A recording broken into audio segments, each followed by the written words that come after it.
बिस्मिल्लाहिर्रहमानिर्रहीम, अस्सलाम वालेकुम। बाखबर सवेरा में मैं सदफ अब्दुल जब्बार आपको खुशामदीद कहती हूँ और मेरे साथ एक अदर शख्सियत यहाँ खड़ी है जिनके हाथ में कप है। क्या नाम है आपका? अशफाक इसहाक सत्ती। ये नाम जुबान ज़दे आम है, आपका जाना माना पहचाना, आपका राज दुलारा, आपकी आंखों का तारा बस मैं हूँ। आप जानते ही हैं वैसे, लेकिन इनको पता नहीं है तो चले इनको हमने बता दिया एक दफा। वैसे मौसम कैसा था जब आप आ रहे हैं? मौसम बहुत अच्छा था और आपने देखा कि आप पहले यहाँ पर पहुंच गए। मैं थोड़ा ताखीर से पहुंचा क्योंकि पेट्रोल की कीमत में 1 नहीं 2 नहीं 3 नहीं, तो आप ज्यादा लंबा चक्कर लगा के आ रहे थे? 8 रुपए की कमी हुई। तो घूम के आ रहे थे तो आप? थोड़ा सा लाइन भी लग जाती है ना पेट्रोल अच्छा, पंप पे। लोग जो है जाहिर है कि इतने बड़े रिलीफ के बाद। वैसे आपको याद है कि जब इजाफा होता था मीडिया पे क्या चलता था? 1 रुपए 2 नहीं 3 रुपए इजाफा, 5 रुपए इजाफा। अब देखिए उन्होंने इतना इजाफा कर दिया 30 40 रुपए का कि अब कुछ मैटर नहीं करता। आपकी लाइफ में तो इतना रिलीफ आ गया है ना इस 8 रुपए कम होने से, मैं आपको बता नहीं सकती। आज अशफाक कितने खुश हैं माशाल्लाह। अच्छा, आज एक खुशी की खबर ये भी है, और वो क्या, कल हमारी हॉकी जूनियर टीम ने मलेशिया को 6-2 से हरा दिया और हम फाइनल में पहुंच गए हैं। अच्छा, और भला तो हमारा मुकाबला आज किससे होने जा रहा है जी? भारत से। अच्छा, ये पूछिए ना, जितने हमारे सारे साथी, हमारे दोस्त बैठे हैं सारे टीवी स्क्रीन के उस पार, कितनों को पता है कि मलेशिया हॉकी में क्या हो रहा है?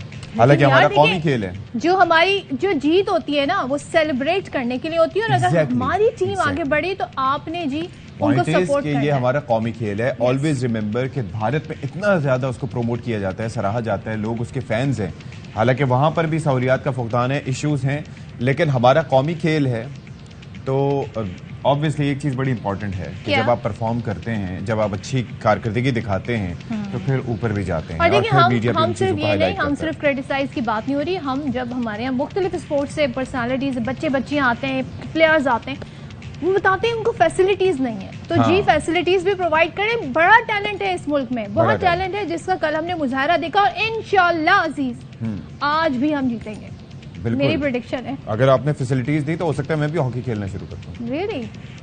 चल टॉप स्टोरी शामिल कर लेते इससे पहले कि अशफाक हॉकी खेलना शुरू करें।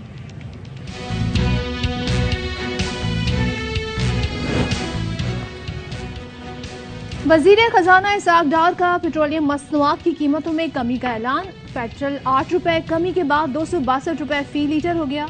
लाइट डीजल की कीमत में 5 रुपए फी लीटर कमी का ऐलान। मुल्क में सियासी मौसम का मिजाज बदल गया, सियासी एड्रेस भी बदल रहे हैं। लाहौर सियासी सरगर्मियों का गढ़। आसिफ जरदारी से सियासी रहनुमाओं की अहम मुलाकातें। फवाद चौधरी ने भी सियासत से ब्रेक खत्म कर दिया।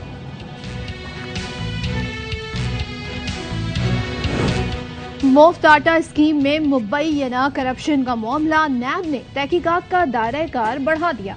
पंजाब भर की 1100 फ्लोर मिल से 4.5 करोड़ थैलों का तहरीरी हिसाब किताब तलब कर लिया। और कराची में आज से 15 जून तक मुर्गी बॉयकॉट के दड़बे में बंद। शहरियों के साथ साथ चिकन फरोशों ने भी बॉयकॉट मुहिम की हिमायत कर दी। चिकन का किचन में दाखिला बंद करना होगा।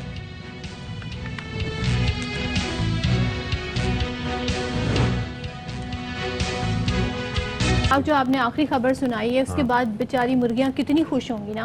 मुर्गियां कितनी खुश, डरबे में बंद होगी, जिंदगी मिल गई, आपस में खेलेंगी, बातें करेंगी, दिल खोल के अपने दुख बयान करेंगी, खुशियां जी आपस में खेलेंगी एक दूसरे के साथ। क्यों सहेलियां आपस में खेलती हैं ना। सोचिए उनको जिंदगी मिल गई, चाहे 1 दिन 2 दिन, कितनी बड़ी बात है उनकी लाइफ में। हो सकता है बहनें हों और एक दूसरे के लाइफस्टाइल पे एक दूसरे से जलती हों।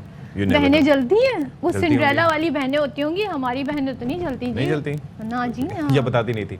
बहरहाल मुर्गियों का जो मामला है वो आप जरा देख लें कि अब उन्हें थोड़ा रिलीफ मिला है, और साथ ही अवाम को ये प्रोटेस्ट करना होगा इस सेंस में कि जाहिर है कि आप जब भी कोई चीज़ आपको हाईलाइट करनी होती है उसकी तोड़ फोड़ उसके लिए ज़रूरी नहीं होती। दुनिया के महज़ब मुआशरों में छोटी छोटी चीज़ जिसकी कीमत में इजाफा किया जाए तो उस पर भी लोग बाहर निकल आते हैं। एक पैसा इजाफा किया जाए, अगर उनकी करेंसी में बात करें तो डिपेंड्स कि कौन सी करेंसी है, सेंट्स में या कोई भी बात में, स्टांग में, किसी भी चीज में। अभी तो हम इजाफे की नहीं, लेकिन अभी तो हम कमी की बात कर रहे हैं। सदफ बात यह है कि हम तो कमी की बात कर रहे हैं, लेकिन मैं मिसाल दे रहा हूं कि दुनिया भर में अगर जरा सा भी इजाफा होता है तो लोग सड़कों पे आ जाते हैं। सड़कों पे नहीं आ जाते, लेकिन ये कि बॉयकॉट कर देते हैं कि हमने ये चीज नहीं खरीदनी। हमारे यहाँ उल्टी मेंटेलिटी चलती रही है कि भाई जो चीज़ महंगी है वो अच्छी होगी, लेकिन इस बार ऐसा नहीं हो रहा। कि हुआ ये है कि चीज़ें जो है वो बेहतरी की तरफ जाएंगी इंशाल्लाह। वो चिकन के हवाले से अगर बात करें तो वो उस पर चलेंगे। पेट्रोल जो है वो सस्ता हो गया। हाँ जी, पेट्रोल जो है वो हो गया है सस्ता। और पेट्रोल के जो निर्ख हैं वो सबके सामने 8 रुपए कमी का इतलाक है और 15 जून तक ये इतलाक रहेगा। और नई कीमत जो है वो 262 रुपए फी लीटर हो गई है, पहले 270 रुपए समथिंग थी। हाँ। क्योंकि 270 रुपए बिल्कुल नहीं वसूल की जाती थी, उससे कुछ ज़्यादा ही वसूल की जाती थी, 72 के करीब पता नहीं। अच्छा जी, फिर उसके बाद हाई स्पीड और लाइट डीजल की कीमत में भी मजीद 5 रुपए कमी की गई है। मिट्टी के तेल के नर्ख में कोई रद्दो बदल नहीं किया गया, यानी कि देयर इज़ नो चेंज। और इसहाक डार साहब ने अच्छी खबर सुनाई और वो कहते हैं कि 15 जून तक ये कीमतें नाफिजुल अमल, यानी कि बजट आ जाएगा इसके दौरान, तब तक ये कीमतें नाफिजुल अमल रहेंगी। ओके, सो बड़ी इंटरेस्टिंग सिनारियो होगा। खैर जी, ये अब लोगों में यकीनन थोड़े उन्होंने सुख का सांस लिया होगा। अब जरा सियासी मामला की तरफ भी आ जाते हैं। एक और चीज़ बता दूं, हमारे एक दोस्त उन्होंने मुझसे पूछा कल कि भाई अशफाक बताएं कि पेट्रोल की कीमतों में क्या हो रहा है, कमी हो रही है, क्या हो रही है। मैंने पता किया, पता चला कि ये 8 से 10 रुपए तक कमी हो सकती है। मैंने कहा 10 रुपए को कैलकुलेट करें, अगर 40 लीटर का आपका टैंक है कितना आपको रिलीफ मिल जाएगा? 200-300 रुपए का क्या फायदा यार? आपने खुश होने देते, जरूरी था आपने अपनी जहानत झाड़ के कैलकुलेशन बता के खुश होने देते उन्हें। हाँ, लेकिन ये मैंने पता कर लिया था कि इजाफा नहीं होगा। खुशियों पे पानी फेरने चलना आप हर वक्त तैयार रहते। चलें जी, तो लाहौर के हवाले से अगर हम बात करें तो चूंकि पीपल्स पार्टी का अगर तस्करा करें तो पीपल्स पार्टी की बुनियाद जो है वो लाहौर में पड़ी। जस्ट इमेजिन के वहाँ पर आज से कितने अरसे साथ, 30 साल पहले, 40 साल पहले, आप देखें कि 50 साल पहले जिस जमात की बुनियाद पड़ी थी, वो जमात जो है वो अब दोबारा से अपनी जगह बनाने के लिए सरगर्म है। और इसके अंदर इमेजिन कीजिए कि आसिफ अली जरदारी साहब, जिनको वैसे कहा जाता है कि जोड़ तोड़ की सियासत के माहिर हैं, वो इस वक्त ज़ाहिर है कि एक्टिव हो गए हैं और काफ़ी रहनुमाओं से उनकी मुलाकातें हैं जो कि जनूबी पंजाब से पीटीआई छोड़ चुके हैं। तो अब पीपल्स पार्टी में उन्होंने शमूलियत का ऐलान भी किया। अच्छा, नून लीग इस हवाले से थोड़ी सी मुख्तलिफ उनकी सोच पता है वो क्या कह रहे हैं? वो ये कह रहे हैं हमारे पास जगह ही नहीं है, इतने लोग हैं कि हम नए लोगों को शामिल नहीं कर सकते। तो ज़रा देख लेते हैं जी, यूसुफ रजा गिलानी साहब क्या कह रहे हैं। आसिफ अली जरदारी को कई वफूद मिले हैं, उन्होंने शमूलियत भी की है, पीटीआई से भी हैं और दूसरी जमातों से भी हैं। राय अमल भी उनके साथ डिस्कस किया है, सेंट्रल पंजाब का भी और साउथ पंजाब का भी। पाकिस्तान की पॉलिटिकल पार्टी में तशद्दुद की पॉलिसी को हम रिजेक्ट करते हैं। मिलिटेंट विंग्स पार्टीज के अंदर नहीं होनी चाहिए। पाकिस्तान के अमलाक पर या फौजी अमलाक पर हमला होगा, हम तसव्वुर करेंगे वो मुल्क पे हमला हुआ है। हमने फैसला नहीं करना कि कौन माइनस होगा कौन नहीं होगा। मैं डिसएग्री कर रहा हूँ कि वो लॉन्ड्री से होकर धुल कर हमारे पास आ रहे हैं। सहूलत होती है कि कहाँ वो ज्यादा कंफर्टेबल रह सकते हैं, तो देखें, हम केस टू केस देखेंगे उनका सबका रिकॉर्ड कैसा है, क्या कंट्रोवर्शियल हैं या उन्होंने बहुत ज़्यादा पार्टी के खिलाफ बातें की हैं, उन लोगों को हम नहीं लेंगे। अच्छा जी, खाफ लीग के सरबराह हैं चौधरी शुजात साहब, वो ये कहते हैं कि पाकिस्तान में कुछ लोगों की जिद और अना मुल्क से बड़ी हो गई है, जज्बात, नादानी और ज़ाती दुश्मनी में मुल्क दुश्मनी की जा रही है। तो खाबर गुम्मद साहब हमारे साथ मौजूद हैं, इस पर उनसे ज़रा बात कर लेते हैं। खाबर गुम्मद साहब, हम ओवरऑल देख रहे हैं कि मुल्क का मौसम तो क्या, सियासी मौसम बदल रहा है, ओवरऑल लोगों की सोच और अप्रोच बदल रही है। और नून लीग ने जिस तरह से तस्करा किया कि भाई हमारे पास तो जगह ही नहीं है कि कैसे आने वाले लोगों को फिट करें। पीपल्स पार्टी इस हवाले से जाहिर है कि कुछ कंपनसेट करने की कोशिश कर रही है। कोई नई जमात भी आप इस बनती देख रहे हैं फिलहाल? देखिए, कल मैंने जब वो प्रेस कॉन्फ्रेंस सुनी थी फवाद चौधरी साहब की, तो उसे एक चीज़ तो बिल्कुल बड़ी वाज़ेह समझ आ रही है कि उनको भी इस चीज़ का एहसास है कि ये जो अब कल उन्होंने खुद ही कहा कि हम साबिका लीडरान हैं जो है पाकिस्तान तहरीक इंसाफ के, तो वो कह रहे हैं कि चूँकि हम एक नज़रिए के साथ चले हैं और हमारा यही हाल है कि हम सारे जो दोस्त हैं हमें मिल बैठ के बात करनी चाहिए। ओके। और जाहिर है कि हम, वो कह रहे हैं, उन्होंने कहा फवाद चौधरी साहब ने कि जी हम मुल्क को पीडीएम की जो क़यादत है उसमें उन्होंने नाम भी लिया, मौलाना फजल रहमान साहब का उसके ऊपर नाम लिया, उन्होंने जरदारी साहब का उसमें नाम लिया, शहबाज शरीफ साहब का, कि उनके ऊपर नहीं छोड़ सकते। लिहाजा हमें मिल बैठ के बात करना चाहिए। वो अब कल उन्होंने दावा किया कि सब जगह पे उनकी बात हो रही है और तमाम अतराफ में वो लोगों से बात कर रहे हैं, उनके जो साबिका कोलीग्स हैं जो तहरीक इंसाफ के। तो देखिए अब वो, लेकिन आपने या किसी ने सवाल किया उनसे कि ये ब्रेक जो था वो ऐलान क्यों किया था और इतना मुख्तसर क्यों था, और इतना मुख्तसर होना था तो फिर ऐलान क्यों किया था? ऐलान जो जाहिर है, अब मसला ये हो रहा है कि देखिए जब से वो उन्होंने पार्टी छोड़ी उसके बाद से जाहिर है आपको पता है कि उससे पहले हम देख रहे थे कि वाजपेयी साहब सुबह दोपहर शाम जो है ना वो मीडिया की जीनत रहते, उनको हर जगह के ऊपर, आपको पता है कि उनकी वो एक गिफ्ट ऑफ द गैब होता है ना, कि एक वो अल्फाज ही उनके ऊपर खत्म है, वो बड़े बड़े लाउडेस्ट स्पीकर रहे ना इस्तेमाल करते हैं जमात से।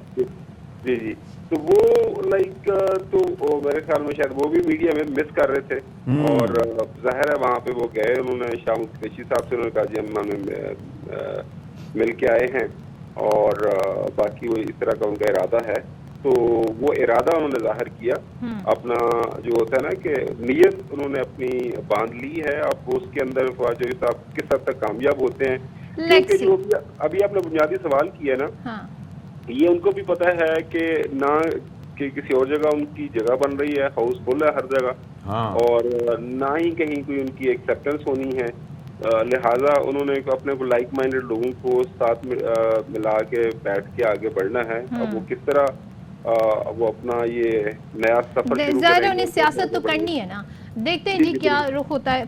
जरा ये बताइएगा खावर कि पंजाब में हम देख रहे हैं कि आसिफ अली जरदारी वहाँ मौजूद है और पीपल्स पार्टी में पहले भी दावे कर रहे थे, बड़े लोग शामिल हो रहे हैं, अब भी, तो हम क्या इनकी पोजीशन बेहतर होती नजर आ रही है? आने वाले इलेक्शन के हवाले से बात करें, अभी से जो तैयारी हो रही है, वहाँ क्या मंजरनामा बन रहा है पीपल्स पार्टी को लेकर? देखिए, जो अप्रैल 2022 जब से मौजूदा हुकूमत मर्ज वजूद में आई है, एक पॉलिटिकल पार्टी जो सबसे ज़्यादा फायदे में रही है उसका नाम है पाकिस्तान पीपल्स पार्टी। अभी भी देखें, मौजूदा जो काबीना है उसके अंदर जो वजारतें उनके पास है, वो फर्ज करें फॉरेन ऑफिस है, उनके पास एनवायरनमेंट है, उनके पास ये और जो लोग मौजूद हैं हेल्थ है, तो वो ये ऐसी वजारतें हैं कि उसके ऊपर वो काम कर रहे हैं, मतलब उनको रोजाना को कीमतें नहीं बढ़ानी होती, वो अवाम की तनकीद नहीं होती, तनकीद नहीं होती, वो है। और पंजाब में चूंकि 2013 और 2018 के जो इंतखाबात हुए, वो आलमोस्ट आपने देखा कि वो बिल्कुल सुकड़ के रह गई थी पाकिस्तान पीपल्स पार्टी। तो मौजूदा हालात, जो सियासी हालात को अगर सामने रखें, तो वो Peoples Party win win situation के अंदर है। उनको मेरे ख्याल में जो भी होगा उनके लिए। अच्छा, एक और चीज है कि ये तो चलें समझ आ गया बेनिफिशियरी, एक तो ये है कि मुझे जरा बताइएगा, हम शुरू में आपसे पूछ रहे थे कि ये एक नई जमात, लेकिन जिस तरह से आपने फवाद चौधरी साहब और हम ख्याल लोगों का तस्करा किया, तो एक जानिब वो एक्टिव होंगे और दूसरी जानिब जहांगीर तरीन साहब भी एक्टिव होंगे, ठीक है। अब नाहली के हवाले से क्या फैसला आता है, क्या चीज़ें डिस्कस होती हैं, ये तो आगे जाके वक्त बताएगा, लेकिन ज़ाहिर है कि he is in the race as well. तो उस सूरत में फिर ये तो एक नहीं, तो ये तो दो धड़े या दो जमातें मुख्तलिफ आ सकती हैं सामने।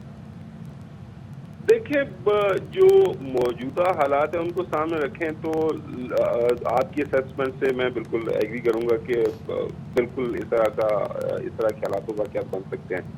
लेकिन अभी एक सबसे अहम जो एक बड़ा सवाल है ना, वो सक्की साहब ये है कि क्या इंतखाबात मौजूदा जो हुकूमत है वो वक्त पे करवाएगी, क्या अक्टूबर में होने हैं? क्योंकि अभी भी इस्लामाबाद के अंदर बहुत ज़्यादा चहमगोइयाँ चल रही हैं कि क्योंकि हालात इस तरह के हैं। आपको पता है IMF आदमी आपको पकड़ा रहा, इकोनॉमी कुछ समझ नहीं आ रही, और जो है कराची में आप लोग बैठे हुए, आपको कोई कहता है कि डॉलर कहाँ पे जा रहा है। जी जी। तो ये बजट दे के इन हालात वाक़यात के अंदर वो आवाम में किस तरह जाएंगे, खासतौर पर पाकिस्तान मुस्लिम लीग नून जिस वक्त का तो कबाड़ा निकल जाएगा। तो खावर बजट तो कैसा होगा, इसकी थोड़ी झलक हमें इससे नहीं दिख रही कि 8 रुपए कम हो गए? देखिए, वो 8 रुपए आपको ये जो ऑयल प्राइसेस के हवाले से बिल्कुल एक लगा, लेकिन असल जो मसला होता है कि आपकी जो जेब के अंदर रुपया है उसकी कीमत क्या है। ठीक है, बेशक इसमें कोई शक नहीं वो कि 8-10 रुपए, अब पेट्रोल की कीमत इस लेवल पे बढ़ी हुई है कि उसमें को 8-10 रुपए का ज्यादा या कम से कोई ज्यादा फर्क नहीं पड़ रहा। ठीक है, लिहाजा वो जो असल सूरत यही होती है कि एक आपके मुल्क के अंदर क्या महंगाई इस वक्त 48% है। 48% का मतलब आप खुद महसूस कर रहे हैं कि क्या है। और दूसरी एक और चीज़ भी है ना खबर कि पेट्रोल प्राइसेस का चक्कर ये है कि प्राइसेस इंटरनेशनल मार्केट में काफ़ी ज़्यादा कम हुई हैं, और ये चाहें तो इससे कहीं ज़्यादा रिलीफ दे सकते हैं, लेकिन जाहिर है कि that would be against everything they are doing. तो उसमें यह है कि ये मिनिमम था जो इन्हें करना था, जाहिर है कि आवाम को भी मुँह देना है और देखना भी। वो क्या कहते हैं, उनके मुँह में जीरे वाली बात है, लिहाजा वो does that mean saying bye bye to IMF? रात का तो यही कहा जा रहा है, क्योंकि IMF के साथ अगर आपसे रह के बजट बनाना है तो वो उसके लिए तो फिर आपको कीमतें बढ़ानी थी। ऑयल प्राइसेस की जो आपने जो भी थोड़ी बहुत सब्सिडी दे रहे हैं उसको भी और ज्यादा खत्म करना था।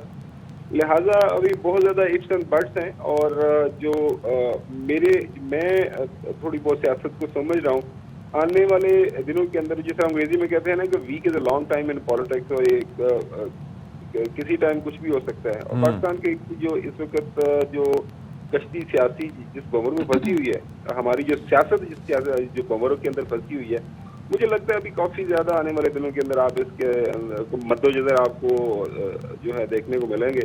तो चीजें सेटल डाउन होनी है, उसकी शक्ल अभी निकलनी है, और उसका तमाम तरह इन्हिसार आइंदा हफ्ते आपको पता चल जाएगा, क्योंकि मेरे पास जो हम इतलात आ रही है हमारे मुख्तलिफ ज़राए से, सुप्रीम कोर्ट का एक फैसला भी आने वाला है, और आना है वो फैसला। हाँ जी जी ठीक है, उससे काफी ज्यादा चीजें और ज्यादा वाज़ेह हो जाएंगी। दुआ करें कि अल्लाह ताला पाकिस्तान के लिए इंशाल्लाह बेहतरी हो। थैंक सो मच खबर हमारे साथ थे। सुधा जी, इब्तिदाइया में हम बात कर रहे थे कौमी खेल हॉकी की, कि किस तरीके से पाकिस्तान की जो जूनियर हॉकी टीम है उसने मलेशिया को हराया आज फाइनल इंडिया से। लेकिन हम अपने खिलाड़ियों की जहां बात करते हैं तो ये खबर सुन के पिक्चर जब वायरल हुई ना अशफाक, और वो पिक्चर किसकी है, वो बाबर की है और वो रिजवान की, और दोनों पढ़ाई कर रहे हैं। इतना अजीब लगा कि यार मतलब ये क्या पढ़ाई कर रहे हैं, क्या देख रहे हैं। तो दैट पिक्चर अभी नजर आएगी तो बड़ी इंटरेस्टिंग है। लोगों ने उस पर बड़े तबसरे किए, तो फिर आहिस्ता आहिस्ता खबर आना शुरू हो गई कि हमें तो खेलों पर लगा दिया है हमारे खिलाड़ियों ने, खुद जनाब वो पढ़ाई कर रहे हैं। तो सोशल मीडिया पर कौमी स्टार क्रिकेटर्स बाबर आजम मोहम्मद रिजवान की हार्वर्ड यूनिवर्सिटी में एडमिशन के चर्चे हैं, और मायानाज बल्लेबाज इन दिनों क्रिकेट की प्रैक्टिस के बजाय जमकर प्रैक्टिस में मसरूफ नहीं है बल्कि पढ़ाई में मसरूफ है। अच्छा जी, वो बेसिकली स्पेशलाइज्ड एक कोर्स है वो हार्वर्ड यूनिवर्सिटी का, वो business of entertainment and media and sports का, तो वो उसके अंदर उन्होंने एडमिशन लिया है। लेट्स सी, एक रिपोर्ट है इससे मुतालिक आपको दिखाते हैं। सीखें, अपने खिलाड़ियों से कुछ सीखें। एक तो वो सारा साल क्रिकेट खेलते रहते हैं, फिर पढ़ते भी और फिर पढ़ते भी हैं, और आप लोग पढ़ते ही नहीं है, खेल की तरफ लग गए तो खेल की तरफ। भाई इस तरीके से अपना टाइम डिवाइड करें। तवाज़ुन का नाम है। यस, और स्किल सीखें, हुनर सीखें, कोई एज नहीं होती। हाँ जी, कोई एज नहीं होती। अच्छा जी, अब जरा हम तस्करा कर लेते हैं मुफ्त में जो चीज मिलती है उसके अंदर क्या क्या करप्शन होती है। मुफ्त में मिल रहा है मुझे बताएं, कहाँ मिल रहा है? आपको याद नहीं है? अच्छा। तो वहाँ पर लाइनों में लग के बेचारे लोग ख्वार होके, जिन कई ऐसे थे जिन्होंने अपनी जिंदगी भी गंवाई, उसमें मुबैना करप्शन का मामला था, जिस हवाले से आपको याद है शायद खाकान अब्बासी साहब ने इनिशियली सवाल उठाया था। अब नैब ने तहकीकात का दायरा कार बढ़ा दिया। पंजाब भर की 1100 फ्लावर मिल से 4.5 करोड़ थैलों का हिसाब मांग दिया है कि हिसाब दो भाई थैलों का। अच्छा, अब यह है कि पाकिस्तान फ्लावर मिल्स एसोसिएशन के मरकजी दफ्तर भी गए हैं वो। अच्छा। और फिर उसके बाद इन्होंने फ्लावर मिल्स ने अब रिकॉर्ड देने के लिए मोहलत मांग ली है। और जनाब जैसे कि अशफाक ने जिक्र कर ही दिया कि वजीर आजम और जो विफाकी हुकूमत है, पंजाब हुकूमत है, दोनों की जानिब से शाहिद खाकान के इस इल्जाम को मुस्तरद कर दिया गया था। और मरियम औरंगजेब ने कहा कि रमजान में करोड़ों गरीबों को पूरी शफाफियत और ईमानदारी से मुफ्त आटा फराम किया गया। वजीर आजम ने खुद निगरानी की, शहर शहर गए, उन्होंने कैंप्स जो पॉइंट्स लगे थे वहां का भी दौरा किया था। सूबाई वजीर निगरा हुकूमत पंजाब के वो ये कहते हैं जी एक एक पाई का हिसाब दे सकते हैं। इस स्कीम का वफाक और पंजाब ने मिलकर फंड किया है। तो ये मामला अपने तौर पर उन्होंने ये क्लैरिटी दी। अब लेट्स सी, इन्वेस्टिगेट होगा तो फिर चीजें सामने आएंगी। एक ब्रेक लेंगे, ब्रेक के बाद जी स्टे ट्यून्ड।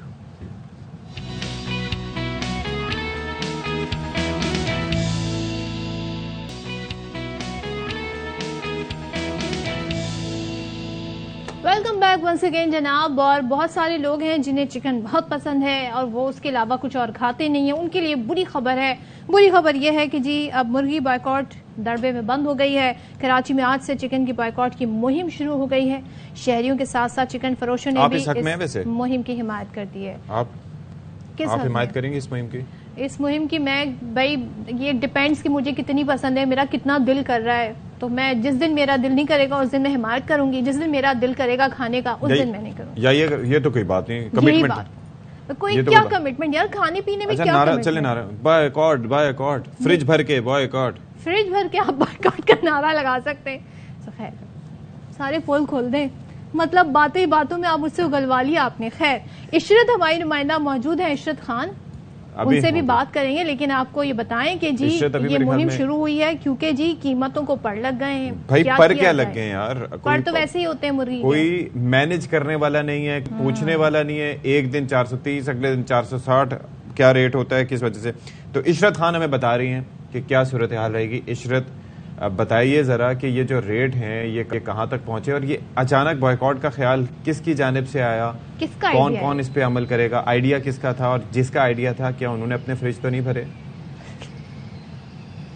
जी बिल्कुल अशफाक, सबसे पहले तो मैं बता दूं कि इस तरह की जो मुहिम है सोशल मीडिया पर वो अभी से नहीं पहले से चलती आ रही है और सोशल मीडिया के थ्रू ही ये मुहिम का आगाज़ किया गया था और पिछले एक हफ्ते से ये मुसलसल सोशल मीडिया पर गर्दिश था कि 1 जून से 15 जून तक जो चिकन है उसका मुकम्मल बाइकाट कर दिया जाएगा। आवाम से अपील की जा रही थी 15 दिन के लिए और यकीनन ऐसा करना चाहिए। यहाँ लोगों से मेरी बात हुई है, लोग बिल्कुल तैयार हैं। कुछ लोगों ने मना किया, उन्होंने यही कहा है कि जो गाय का गोश्त है वो इतना महंगा है, बकरे का गोश्त है वो इतना महंगा है, मछली इतनी महंगी है, तो फिर रही सही कसर यही है कि हम इसे ही खाएं। अच्छा, कल जब मैं चिकन के जो शॉप्स है उसका मैंने एक विजिट किया था शॉप्स का, तो वहाँ जो प्राइस चल रहे थे कल के, अगर प्राइस मैं आपको बताऊं तो कल जो मुर्गी की प्राइस थी वो 650 रुपए गोश्त का था, मुर्गी का गोश्त, जबकि जिंदा मुर्गी थी 450 रुपए, 420 से 450 रुपए। लेकिन जो आज रेट चल रहा है वो 480 जिंदा मुर्गी का चल रहा है। इसी तरह गोश्त का जो चल रहा है वो 700 रुपए और कहीं 680 रुपए। अच्छा, ये चीज है कि मुख्तलिफ इलाकों में मुख्तलिफ रेट चल रहे हैं। अच्छा, गोल्डन पीस आप देखें कि वो खालिस गोश्त होता है, उसका जो रेट है वो 1000 और कहीं 1100 रुपए है। इसी तरह अगर चिकन के कीमे की बात की जाए तो 1200 रुपए किलो दस्तयाब है। लोगों का ये कहना है कि जी अगर इसी तरह मुसलसल महंगाई बढ़ती चली जाएगी तो हम इसी तरह बाइकआउट करेंगे, दालें खा लेंगे, दूसरी चीजें खा लेंगे, चिकन को अगर एक एक करके बाइकआउट करेंगे ना। मतलब बात ये है कि बात ठीक है, आई अंडरस्टैंड दैट कि पहले आपकी मुर्गी आप देख लें कि 150-200 रुपए किलो मुर्गी आ जाती थी, 300-350 रुपए किलो मैक्सिमम गोश्त की कीमत होती थी, 350 रुपए। और जब 500, 450, 500 रुपए गोश्त हुआ था तो आई रिमेम्बर कि हमने यहाँ पर कितना प्रोटेस्ट भी किया था। अभी हमने इसके ऊपर मुख्तलिफ जगह से रेट्स मालूम करके इन चीज़ों को हाईलाइट करने की कोशिश की थी। अच्छा, वैसे गोश्त के हवाले से जो लोग कह रहे हैं ना इशरत, उसमें हम लोग ये कर सकते हैं कि पहले इसका करें फिर उसका बाइकआउट करके उसकी कीमत कम करें। अल्लाह खैर सलाह, एक चीज़ एक बिल्कुल ऐसा है, ये हो सकता है। तो लोग इस बारे में बताइए इशरत मुझे कि लोगों का उस पर रिएक्शन अब तक क्या सामने आ रहा है। जो दुकानें हैं, ये चिकन फरोश भी हमने सुना है कि कुछ इसमें शहीदों में शामिल हो रहे हैं, ये क्या चक्कर है, उनका क्या मामला? बिल्कुल इशफाक, चिकन फरोश जो है उनका भी कुछ मखसूस, सारे नहीं, इस वक्त चूंकि मैं सदर के एरिया में मौजूद हूँ, यहाँ शॉप्स भी खुली हुई हैं, मुर्गी वाले भी आए हैं, यहाँ मुर्गियाँ भी उतरी हैं, फरोख्त भी हो रही है, कुछ लोगों ने आकर चिकन भी खरीदी है। उनका यही कहना है, जो मुर्गी फरोश है उनका कहना है कि जी हम अगर मुर्गी बेचेंगे नहीं तो खाएंगे कहाँ से। जबकि कल जब बहुत सारे लोगों से मेरी बात हुई थी, खास तौर पर मुर्गी फरोशों से, उनका यही कहना था कि हमें भी पीछे से महंगी मिलती है, हम यहाँ महंगी देते हैं, तो आवाम चीखती है तो हम भी बाइकआउट करेंगे। लेकिन कुछ लोग नहीं कर रहे। हम इसे कह सकते हैं कि मिला जुला रुझान है, लेकिन आवाम की तरफ से बहुत ज्यादा तबका ऐसा है जो बाइकआउट करने के लिए मुकम्मल तैयार है। उनका यही कहना है कि आमदनी इतनी नहीं है और चीजें मुसलसल महंगी होती रहेंगी तो हम इसी तरह देखते हैं इस मुहिम का क्या नतीजा निकलता है। और जिस तरीके से हमने रमजान में देखा था, तरबूज कितना महंगा था जब लोगों ने 150 रुपए का था, फिर बाद में जी उसकी कीमत और मजीद गिर गई, 50 रुपए पे पहुंच गया। और ये मैंने तो 40-45 रुपए किलो भी खरीदा अभी सस्ती से सस्ती भी चीज जाके ढूंढ निकाली है। 10 से 12 किलो का जब आप खरीदते हैं तरबूज, तो आपको उस वक्त उसमें डिस्काउंट मिल जाता है। लेकिन वी आर वेरी राइट के जब आप कोशिश करते हैं, जब आप आवाम की एक ताकत अपनी दिखाते हैं, और ये नहीं होता कि आप निकल के तोड़ फोड़ करें, बल्कि आप अपनी जगह से उन चीजों को नहीं खरीदते जो आपकी जेबों पर गिरा गुजरती। और दूसरी ये कि देखें, अब रमजान की हमने बात की, अब आ रही है बकरीद। तो बकरीद में लोग प्रेफर करते हैं जी कुर्बानी जिससे करते हैं वो जानवर, तो वैसे ही लोग चिकन छोड़ देते हैं, चिकन इतनी नहीं खाते हैं, तो और गोश्त भी उस तरह। तो इनकी कीमत यकीनन हम देखेंगे जून के एंड तक जी कम हो ही जाएंगी। इस मुहिम का नतीजा क्या निकलेगा, इसका फॉलोअप हम रखेंगे। Thank you so much. Ishrat हमारे साथ थी और वो हमें सारी सूरत हाल बता रही है। अब जरा सेहत आमा से मुतालिक एक बात कर लेते हैं। वैसे तो 10 बजे के बाद करते हैं, लेकिन आज थोड़ा पहले हम करने जा रहे हैं। गायनोकोलॉजी की दुनिया में पाकिस्तानी सर्जन की जानिब से एक बड़ा कारनामा किया गया है और बरतानिया में पाकिस्तानी सर्जन है डॉक्टर आमिर रजा। उन्होंने रोबोटिक टेक्नोलॉजी के जरिए एक दिन में 12 मुश्किल ऑपरेशन करने का आलमी रिकॉर्ड कायम कर दिया और खवातीन की रोबोटिक सर्जरी का रिकॉर्ड बनाया है। ये ऑपरेशन लंदन के मुख्तलिफ हॉस्पिटल्स में किए गए हैं और ये जो सर्जरी है ये पेट में की होल करके की जाती है। तो इसी हवाले से सारी सूरत हाल पर हाँ जी, क्योंकि ये बताया जा रहा है कि जी जो डॉक्टर आमिर रजा हैं वो नेशनल मेडिकल कॉलेज मुल्तान से ग्रेजुएट है और उनका शुमार खवातीन के अमराज से मुतालिक दुनिया के बेहतरीन डॉक्टर्स में से होता है। तो जबरदस्त जी। और आज हमारे साथ मौजूद हैं, मौका मिल रहा है उनसे बात करने। हमारे साथ मौजूद हैं सर्जन डॉक्टर आमिर रजा साहब। Thank you so much for joining us. Doctor साहब बताएं सबसे पहले मेडिकल साइंस की दुनिया में खासतौर पे जो हम जिसका हवाला दे रहे हैं रोबोटिक सर्जरी, ये कितनी अहम है और कितनी जरूरी है और इससे क्या फवाइद हासिल किए जा सकते हैं? बहुत शुक्रिया सदफ, बहुत शुक्रिया इशफाक एंड यार why to give me time to come and talk to you. बहुत शुक्रिया। नॉर्मली ऑपरेशन की दुनिया में 3 अप्रोचेस बहुत कॉमन हैं। एक जो कन्वेंशनल अप्रोच हम सब लोग देखते हैं वो है कि पेट में चीरा देकर हम ऑपरेशन करते हैं। ये एक कन्वेंशनल अप्रोच है, ओपन सर्जरी से कहते हैं। उसकी जो नई एक्सटेंशन आई थी वो थी लैप्रोस्कोपिक सर्जरी, मींस की होल सर्जरी, जो बहुत सारे हॉस्पिटल में की जाती है। और की होल सर्जरी जो है बहुत ज्यादा उसके फायदे हैं as compared to open surgery के। अब उसकी जो नई एक्सटेंशन या नई चीज आई है वो ये है कि हम रोबोटिकली ये ऑपरेशन कर सकते हैं। मींस ये इंस्ट्रूमेंट जो है पेट में डाले जाते हैं, उसके बाद रोबोटिक आर्म से कनेक्ट होते हैं एंड देन सर्जन एक पेशेंट से एक फासले पर बैठकर अपने हाथ में जॉयस्टिक के जरिए और फुट पैडल के जरिए उन इंस्ट्रूमेंट को कंट्रोल करता है। और चूंकि वो जो ह्यूमन वीकनेस थोड़ी सी होती है is compensated by those instrument mechanically, तो जो एक्यूरेसी है आपकी वो बहुत ज्यादा बढ़ जाती है। उससे आपकी स्पीड। तो ये ह्यूमन आप वीकनेस आप गालिबन इस चीज को करार दे रहे हैं कि मुसलसल ऑपरेशन करते हुए आपके हाथ जो है वो अगर कपकपाएं या इस तरीके से इस तरह की चीजें स्लिप होने का, चीजें इंस्ट्रूमेंट स्लिप होने का कोई खदशा ना हो?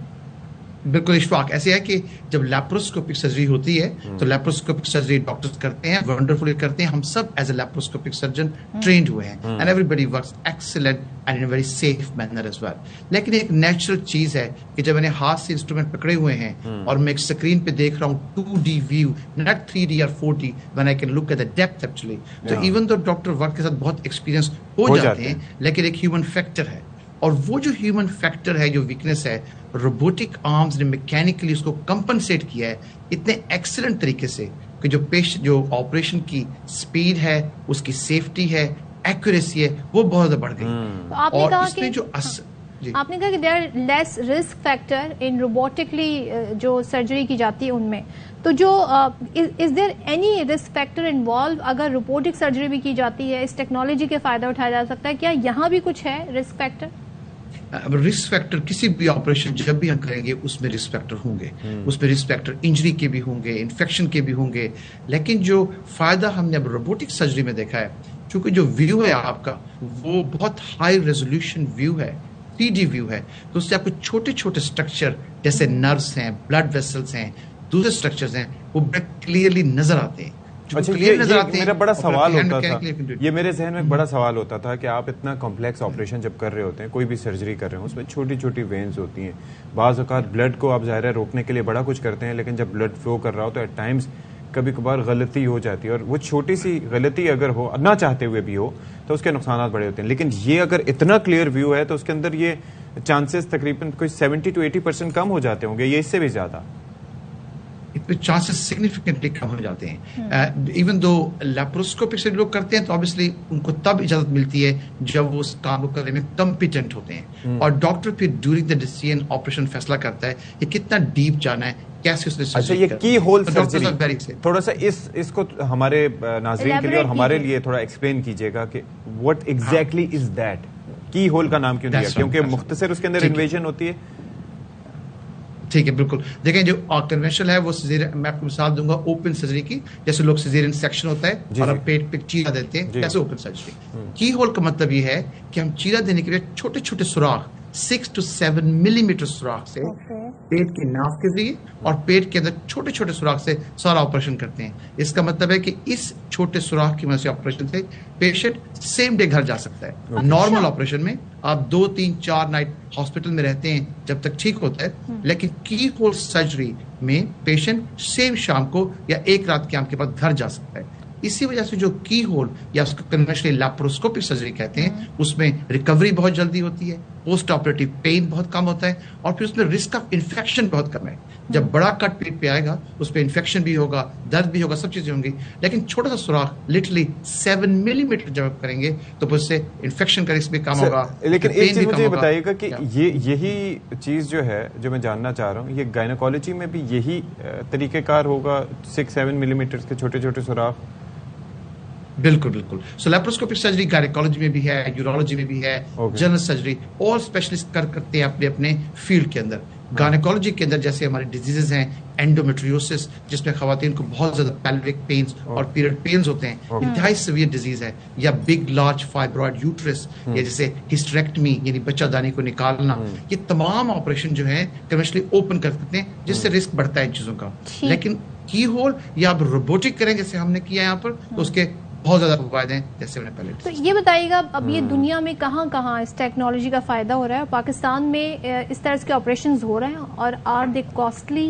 क्योंकि यहाँ पे लोगों को महंगाई का बड़ा इशू है, लोग सोचते हैं जी कॉस्ट इफेक्टिव चीजें हों। हाँ बिल्कुल, ये बहुत बहुत सही बात है। पहली बात है कि रोबोटिक सर्जरी बिल्कुल दुनिया में हर जगह पे हो रही है, तमाम ममालिक में हो रही है, और द रीजन के हम इतना न्यूज में भी आए बिकॉज हमारी जो टीम है Chelsea and Westminster hospital London में, उस टीम ने वीकेंड में सैटरडे और संडे 2 दिनों में 24 कम्प्लेक्स ऑपरेशन किए, बिकॉज रोबोटिक की मदद से ऐसा सिस्टम बनाया गया एक patient can come have an operation और same day 60% of patient were discharge after complex surgery. And this is why से बिग न्यूज, बिकॉज इतने ज्यादा ऑपरेशन इतने थोड़े टाइम के अंदर पहले कभी नहीं किए गए थे।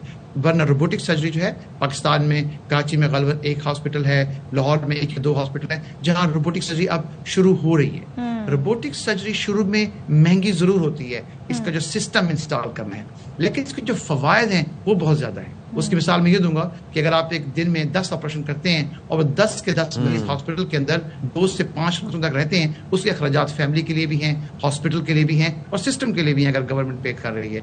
अब वही पेशेंट उस ऑपरेशन के बाद अगर उस शाम को या सुबह घर चला जाता है with less pain, quicker return to recovery and quicker return to work, तो इसमें सबके पैसे बचते हैं। तो long term saving robotic surgery में और सेफ्टी भी ज्यादा है। इसका मतलब जब कॉम्प्लिकेशन कम होगी तो उससे भी और बेहतरी भी होगी। तो इसके लॉन्ग टर्म फवायद बहुत ज्यादा हैं टू डू रोबोटिक सर्जरी। ठीक है जी, thank you so much doctor Aamir Raza Sahab for being with us. बड़ी जी टेक्नोलॉजी की वजह से फवायद हासिल हो रहे हैं एंड इट्स गुड कि अगर if it is used for a good purpose.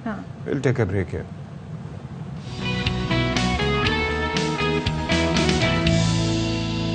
और हम जहां पर आपको आपकी सेहत आम्मा से मुतालिक बताते हैं, फिटनेस से मुतालिक बताते हैं, वहीं पर हम टेक्नोलॉजी की भी बात करते हैं, जैसे इससे पहले वाले सेगमेंट में भी हो रही थी।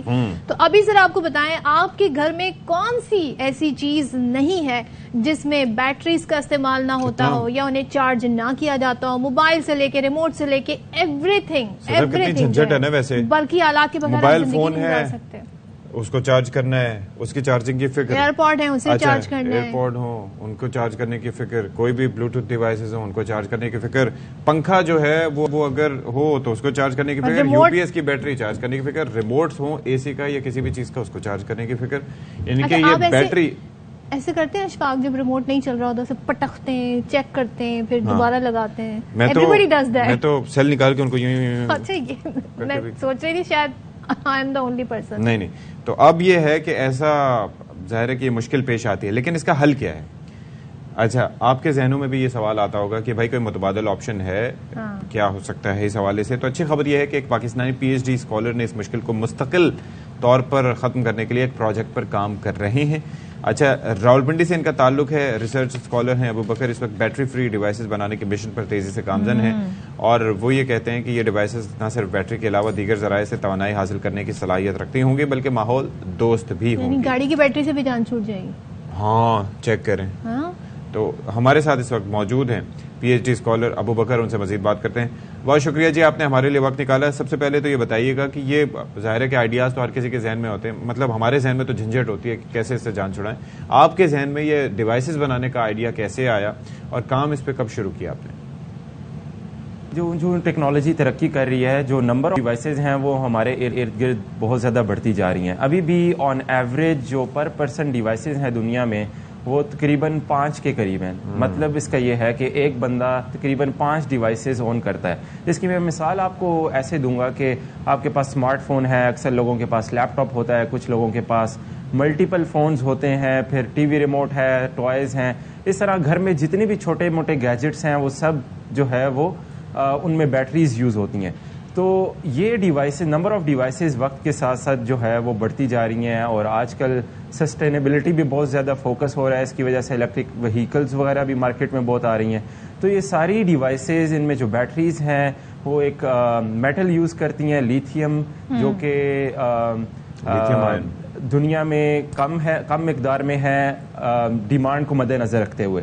तो हम ऐसी डिवाइसेस बनाना चाह रहे हैं जो कि ये बैटरीज यूज़ ना करें। जब वो ये बैटरीज यूज़ नहीं करेंगी तो उनकी डिपेंडेंसी जो इस मेटल पे है वो कम हो जाएगी और इससे आपका जो बैटरी लाइफ टाइम है वो बहुत ज़्यादा बढ़ जाएगा। तो इसका आइडिया तो मैं जब इलेक्ट्रिकल इंजीनियरिंग में बैचलर्स कर रहा था, मुझे तब से आया। मैंने एक इंटर्नशिप की थी एक रिसर्च लैब में, तो वहाँ पे मुझे इस फील्ड का एक्सपोजर मिला और वहाँ पे से मैंने इस पे काम करना शुरू किया और इसी चीज़ को मैं आगे अपनी पीएचडी रिसर्च में कंटिन्यू कर रहा हूँ। इस पे पूरी दुनिया में काफ़ी। तो आपने ज़रा पूरा एक्सप्लेन किया। आप ये बताएं कि जो डिवाइसेस हैं वो बैटरी फ्री कैसे हो सकती हैं और किन किन ज़राए से वो एनर्जी हासिल की जा सकती है? तवानाई की ज़रूरत तो बिल्कुल है और आमतौर पे वो बैटरीज प्रोवाइड करती हैं। तो वैसे अगर आप देखें तो आपके फ़ोन में आपका जो मोबाइल फ़ोन है वो आपके जेब में है, या आपने कोई स्मार्ट वॉच पहनी हुई है वो आपने अपनी कलाई पे पहनी हुई है। इसी तरह और जितनी भी डिवाइसेस हैं वो किसी न किसी ऐसे एनवायरनमेंट में पड़ी होती हैं जहाँ पे कोई ना कोई सोर्स ऑफ एनर्जी होता है। तो किसी जगह पर अगर लाइट है तो वहाँ पे हम सोलर सेल या सोलर पैनल छोटा सा कनेक्ट कर सकते हैं। अगर आपकी मूवमेंट है तो वहाँ पे हम काइनेटिक एनर्जी से हार्वेस्ट कर सकते हैं।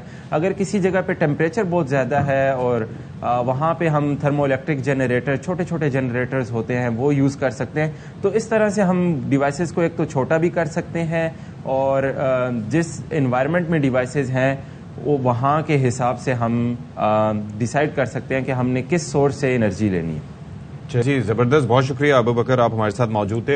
And he is actually making sense. इससे पहले जो दावे किए जाते हैं ना, याद है एक साहब थे जिन्होंने पानी से गाड़ी चलाने का और ये उड़ान, ही इज़ मेकिंग सेंस। यानी कि जहाँ पर मूवमेंट नहीं है और पॉसिबिलिटी है वहाँ पर सोलर एनर्जी, छोटे छोटे पैनल।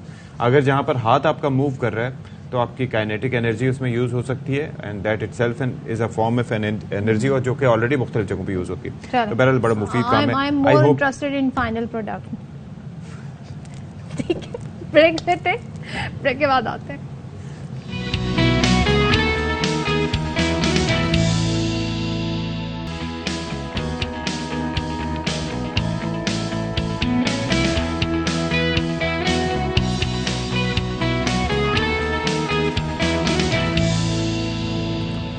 बस कर दें आपकी। बिस्मिल्लाहिर्रहमानिर्रहीम, अस्सलाम वालेकुम, थैंक्स फॉर द वालेकुम इंटरप्शन। बाखबर सवेरा में एक बार फिर से आपका खैर मकदम है। मैं हूं आपके साथ आपका जाना माना और पहचाना अशफाक इसाक सिद्दी। मेरे साथ मौजूद हैं निस्बतन कम मारूफ सदफ अब्दुल जब्बार। सोशल मीडिया पर बहुत ज्यादा मशहूर मारूफ और मेन स्ट्रीम मीडिया बाकी कहाँ मशहूर मारूफ नहीं, इसराइल में बताते हैं। आपको इसराइल में कोई नहीं जानता। आपको जानती? मैं कह सकता हूँ, कहने में क्या जाता है। तो बहरहाल बात यह कि उम्मीद है आप लोग बिल्कुल ठीक ठाक होंगे, खैरियत से होंगे और माशाल्लाह से मौसम जो है उसको एंजॉय कर रहे होंगे। लेकिन लोड शेडिंग आजकल काफी शुरू हो गई है। कल ही लाइट गई थी, क्या याद दिला दिया।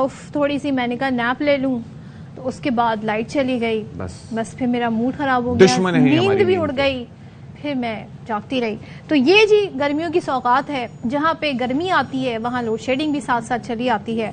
अच्छा, हम बात कर रहे होते हैं जी सुबह सवेरे 10 बजे नाश्ते के हवाले से भी। तो अशफाक हो इस वक्त मुझे बड़ी भूख लगी है, लेकिन आज मेरा दिल कर रहा है पराठा खाने का। माशाल्लाह, मैंने तकरीबन 4 महीने में पराठे मैंने कोई महीनों बाद जो है महीनों से छोड़ दिए हैं, लेकिन आज मैं जरूर आलू का पराठा जरूर खाऊंगी चाय के साथ। चलें जी, अभी से प्लानिंग। चलें जी, जबरदस्त, क्या बात है, क्या बात है। आप खाएं, नाश्ता करें अच्छे तरीके से। और वैसे दुनिया भर में वैसे तो आज दूध का दिन मनाया जा रहा है।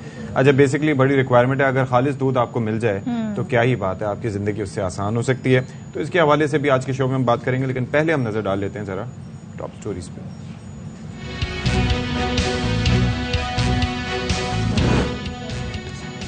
कराची की बासलाहियत आर्टिस्ट की दिलकश मसनूआत के चर्चे, देखने वाले दंग रह जाएं। फलक अबुल हसन ने जस्मोनाइट और टेक्सचर आर्ट भी मुतारिफ करवा दिया है। माउंट एवरेस्ट सर करने वाले सिंध के पहले और पाकिस्तान के 8वें कोहपैमा असद अली मेमन के हौसले बुलंद हैं। दुनिया की 7 बड़ी चोटियों में से 4 को सर कर चुके हैं।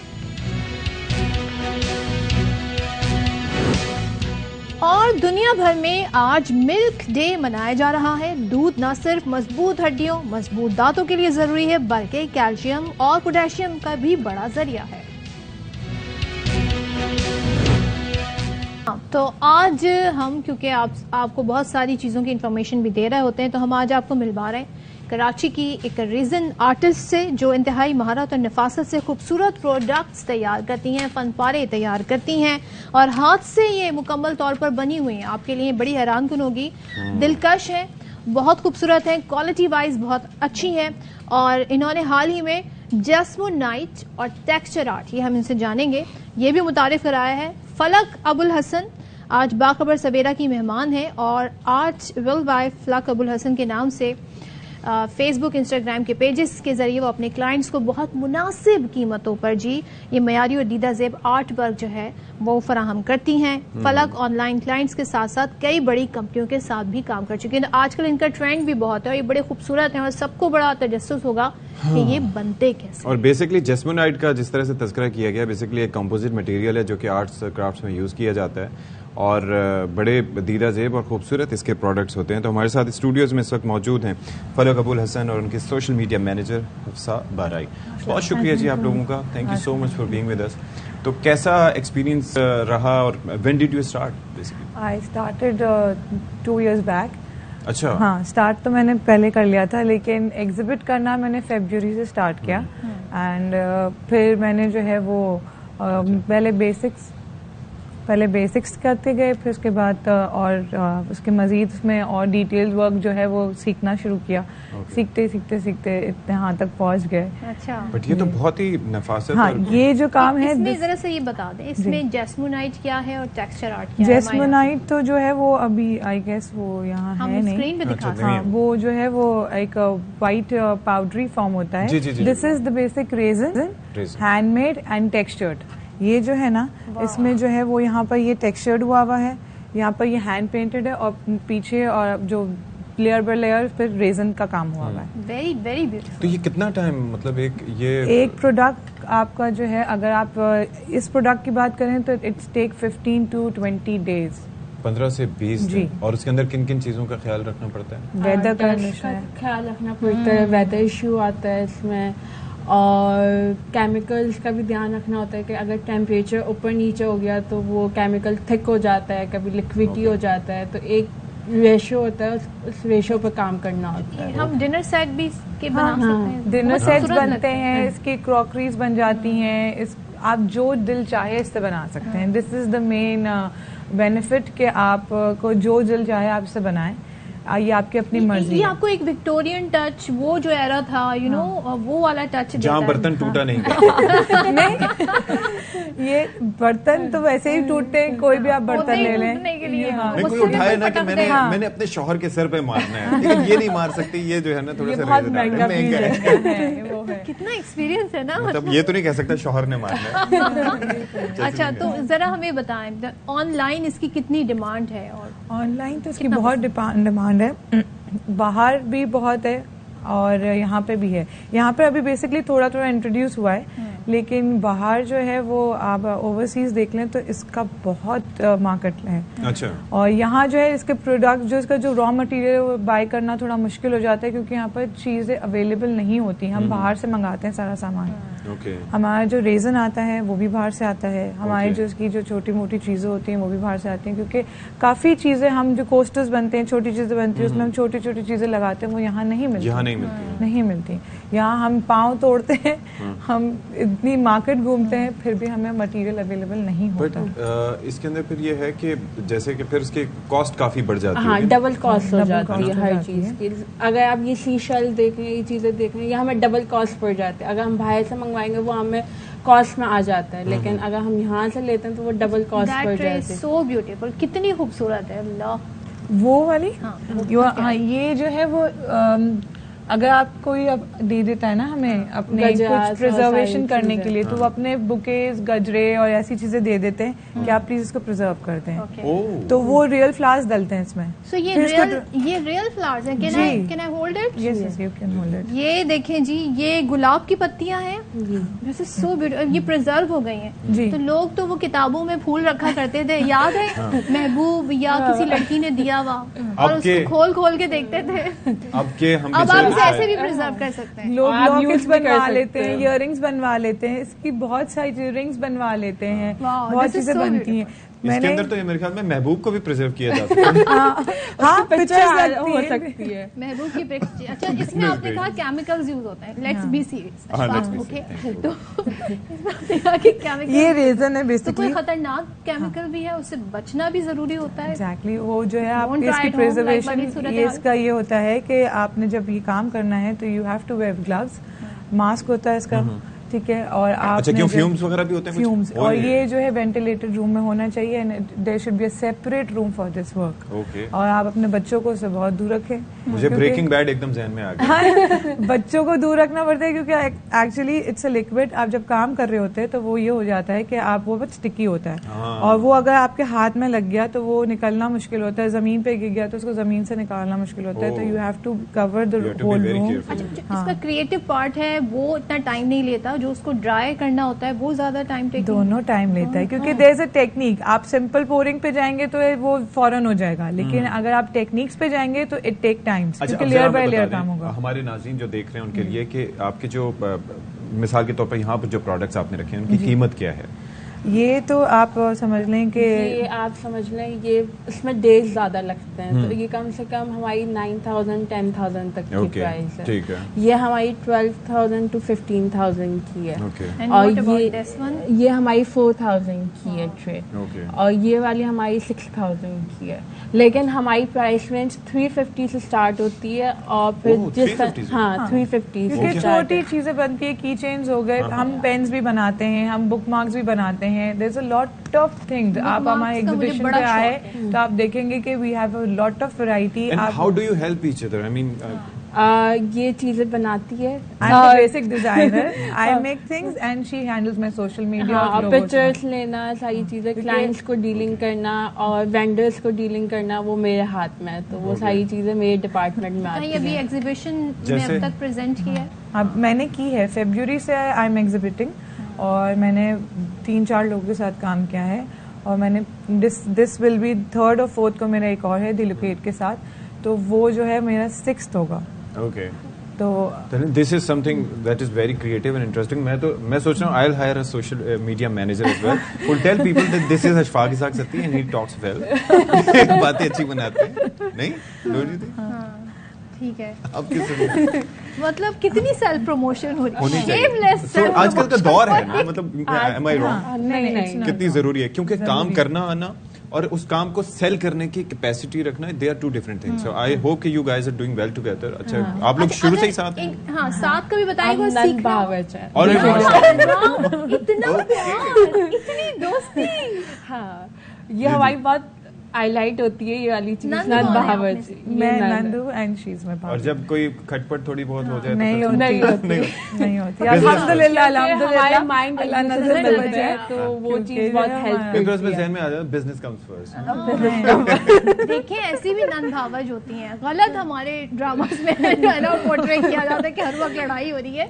सी इन्होंने कितना खूबसूरत मिलकर कोलैबोरेशन के साथ ये आर्ट वर्क प्रोड्यूस किया। जरा आप क्विकली बता दें, कोई सीखना चाहे बच्चा बच्ची तो क्या करना है उसे? हाँ, वो हम क्लासेस इंट्रोड्यूस करने वाले हैं। जून के इसमें भी सेशन देंगे और एक सेशन जुलाई जून से और मिड ऑफ जुलाई में 2 सेक्शंस हैं हमारे क्लासेस के। वो हमारे ऑनलाइन पेज है, उस पर अपडेट आ जाएगी, आप वहाँ से हमें इनबॉक्स। एनीवन कैन अप्लाई या उसके लिए कोई शराइत तो ज़वाबित होंगे? नहीं, ये है कि 15 अबव बच्चे हों या लड़के हों लड़कियां हों, लड़के भी काम करते हैं इस पे। मतलब इसके बहुत बड़े बड़े टेबल्स बनते हैं, रिवर टेबल्स बनते हैं, कॉफी टेबल्स बनते हैं, तो वो भी मैंने बनाए हैं।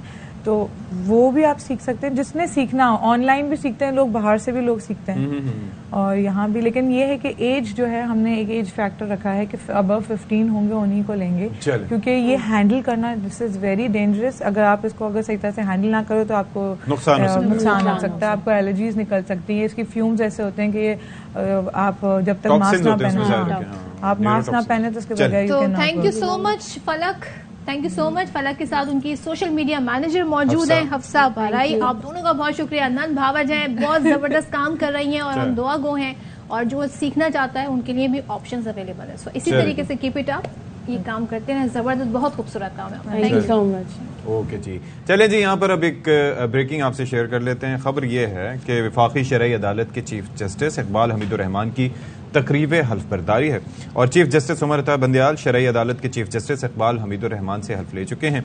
अच्छा, ये तकरीब में सुप्रीम कोर्ट के जजेस, आला अफसरान, अटॉर्नी जनरल, सदर सुप्रीम कोर्ट बार, वकला और दीगर अफराद शरीक हुए। राजा मोहसिन एजाज हमारे साथ मौजूद हैं, मजीद तफसील देंगे, बताइएगा जी। के सेरेमोनियल हॉल में ये तकरीब हल्फ बर्दारी हुई है और वफाकी शरई अदालत के चीफ जस्टिस इकबाल हमीदुर्रहमान ने अपने ओहदे का हल्फ उठा लिया है और chief justice of Pakistan justice Umar Ata Bandial की जानिब से वफाकी शरई अदालत के चीफ जस्टिस से ओहदे का हल्फ लिया गया। और इस तकरीब में सुप्रीम कोर्ट ऑफ पाकिस्तान के जजेस, लॉ ऑफिसर्स, सीनियर वकला समेत अदालती स्टाफ ने शिरकत की, जबकि attorney general of Pakistan Mansoor Usman Awan और सदर supreme court bar association Abid Zubairi भी इस तकरीब में शरीक हुए। ठीक है Raja Mohsin Ijaz, thank you so much. और एक और अपडेट्स आपको दे दें कि इस्लामाबाद हाई कोर्ट में साबिक चीफ जस्टिस साकिब निसार के बेटे की ऑडियो लीक पर खुसूसी कमेटी में तलबी का समन मुअत्तल करने का हुक्मनामा और शहरियों की ऑडियो टैप, ऑडियो लीक्स पर अटॉर्नी जनरल से मुआवना तलब कर ली है। हुसैन अहमद से जरा इस पर डिटेल जान लेते हैं। बताइएगा हुसैन, क्या इस हवाले से सूरत हाल आ रही है सामने? जी देखिए, ऑडियो लीक्स का ये मामला है। इस्लामाबाद हाई कोर्ट ने शहरियों की ऑडियो टेप और ऑडियो लीक्स पर अटॉर्नी जनरल से मुआवनत तलब कर ली है। इस्लामाबाद हाई कोर्ट के जस्टिस बाबर सत्तार ने 7 पर मुश्तमिल तहरीरी हुक्मनामा जारी किया। गुज़श्ता रोज इस केस की समाअत हुई थी। अदालत ने वफाक, वजारत दाखिला और PTA और दीगर को पटिशन में फरीक बनाने की हिदायत की है। सेक्रेटरी कौमी असम्बली समेत तमाम फरीकैन को नोटिस भी जारी कर दिए हैं और पटिशन पर पैरावाइज कमेंट्स भी जमा कराने की हिदायत की गई है। साबिक चीफ जस्टिस साकिब निसार के बेटे को ऑडियो लीक पर खुसूसी कमेटी ने तलब किया था और वो तलबी का समन भी अदालत ने मुअत्तल कर दिया है आइंदा समाअत तक। इसके अलावा एतजाज अहसन, मखदूम अली खान, मियां रजा रब्बानी और मोहसिन शाहनवाज रांझा को अदालती मामलीन भी मुकर्रर किया गया है। साथ अदालत ने यह भी सवाल किया है कि क्या आइन और कानून शहरियों की कॉज की सर्विलेंस और खुफिया रिकॉर्डिंग की इजाजत देता है। इस हवाले से अदालत ने जवाब भी तलब कर लिया है और मजीद समाअत 19 जून तक मुलतवी की गई है। जी ठीक है, थैंक यू सो मच। जबरदस्त जी, ये साइंसी नुमाइश बहुत इंपॉर्टेंट होती है और बच्चों को इससे सीखने का बहुत मौका मिलता है क्योंकि वो उससे रिलेटेड ही पढ़ाई पढ़ रहे होते हैं। तो जब इस तरह की एग्जीबिशंस होते हैं वहां पे ले जाते हैं, एक तो आपकी एक्टिविटी भी हो जाती है, आउटडोर एक्टिविटी, स्कूल के माहौल से भी निकलते हैं, ऐसे में इनसे आप सीखते भी। और हम कहते हैं ना, जो फन में होता है लर्निंग का, वो आपकी मेमोरी में बिल्कुल फिक्स हो जाता है। और जाहिर है कि इसी तरीके से आपको चीजें एक अरसे तक याद रहती है। Will take a break here, break के बाद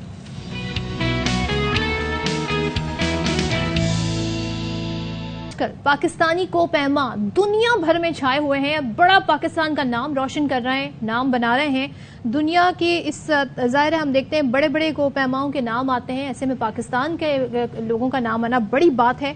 सिंध के असद अली मेमन है और सूबा सिंध से ये पहले माउंटेनर्स हैं जिन्होंने कारनामा अंजाम दिया है। बुलंद तरीन चोटी है दुनिया की माउंट एवरेस्ट, उसको उन्होंने सर किया है।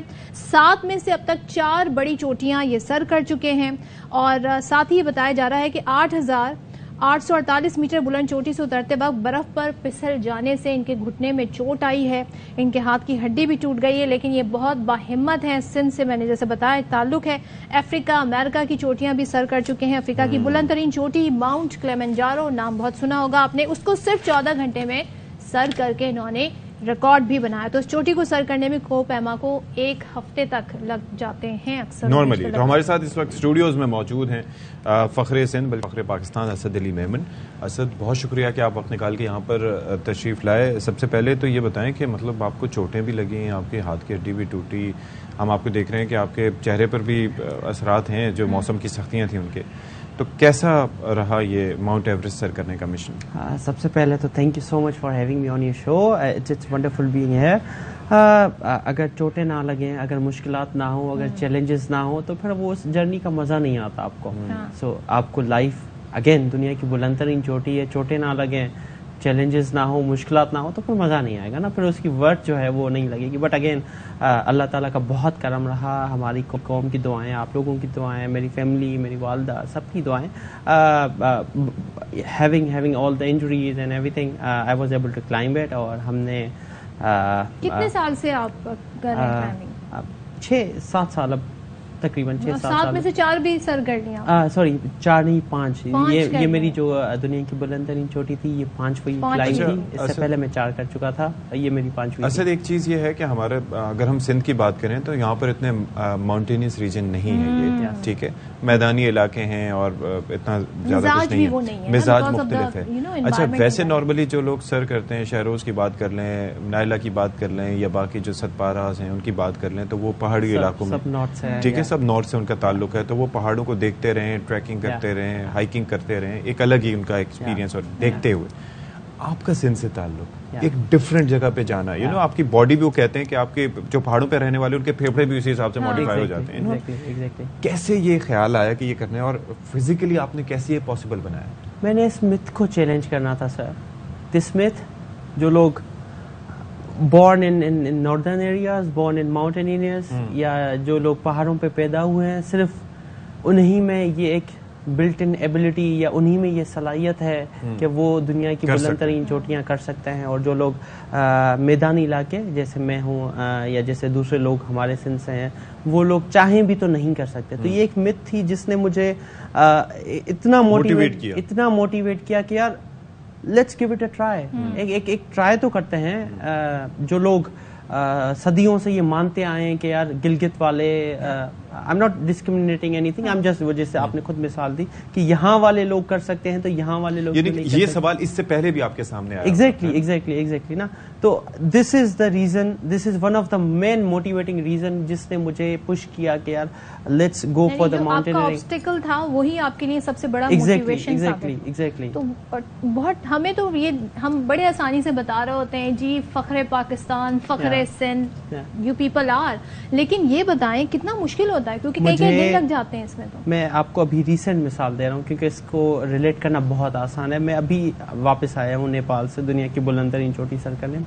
मुझे 3 हफ्ते लगे अपनी बॉडी को बेस कैंप पे सोने में एडजस्ट करने में। अच्छा, 3 हफ्ते।